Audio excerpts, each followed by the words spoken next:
Երկրապահ կամավորական միության 10-րդ հոբելյանական համագումարը մեկնարկեց Մայրաթոր Սուրբ Էջմիածնի դիվանապետ Տեր Արշակ եպիսկոպոս Խաչատրյանի օրհնության արարողությամբ։ Իսկ այնուհետև քվեարկությամբ որոշվեց համագումարի նախագահությունն իրականացնող 15 հոգանոց կազմ։ Հաստատվեց համագումարի օրակարգը։ Համագումարի հանդիսավոր բացման արարողությունը տեղի ունեցավ Արցախյան ազատամարտի հերոս Երկրապահ կամավորական միության նախագահ Մանվել Գրիգորյանի ելույթի խոսքով, ով ներկաներին խնդրեց նախ եւ առաջ 1 րոպե լռությամբ հարգել իրենց երկրապահ զոհված ընկերների հիշատակը։ Երկրապահական մտածողությունը մեր ազգի ողնաշարն է։ Մենք մեր մարդկային ընկերների պատգամում ենք։ Պահպանել ազատ անկախ Արցախը։ Վստահ եղեք, երկրապահին առաքելության կարողացել է պահպանել եւ պահպանելու է Արցախը։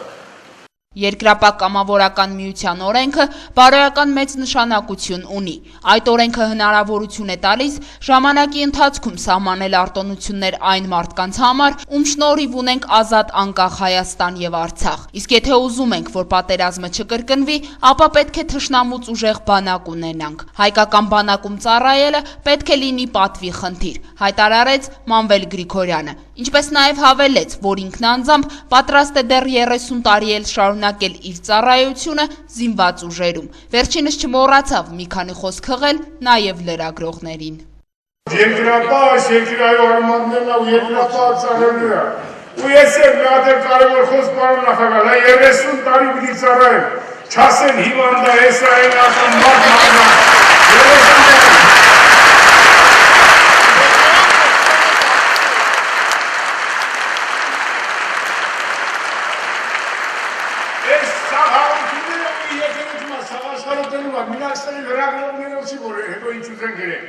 Սերժ Սարգսյանին դիմավորեցին հոտնկայս ծափահարություններով, իսկ վերջինս իր շնորհավորական ուղերձում անդրադարձավ Հայաստանի ներքին եւ արտաքին մարտահրավերներին։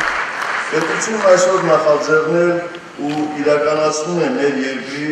ու հասարակության համար կենսական մի շարք կարևորագույն բարեփոխումներ։ Դրանք կոչված են էականորեն կրճատելու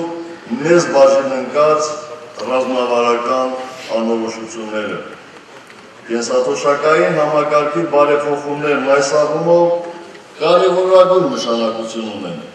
Դրանք ուղղված են հենց նոր սերնդի բարեկեցությանը։ Պաշտոնական ելույթի ավարտից հետո Սերժ Սարգսյանը պատասխանեց ներկաների հարցերին։ Հայաստանի ներտնտեսական վիճակին առնչվող հարցին ի պատասխան նախագահը հայտնեց. Իրոք վերջին 6 տարիների ընթացքում մենք ունեցել ենք տնտեսական աճ, կայուն տնտեսական աճ, բացառությամբ 1 տարի։ Միջին աշխատավարձը Հայաստանի Հանրապետությունում բարձրացել է առաջանցիկ տեմպերով։ Դեմաճից ավելի առաջանցիկ տեմպերով։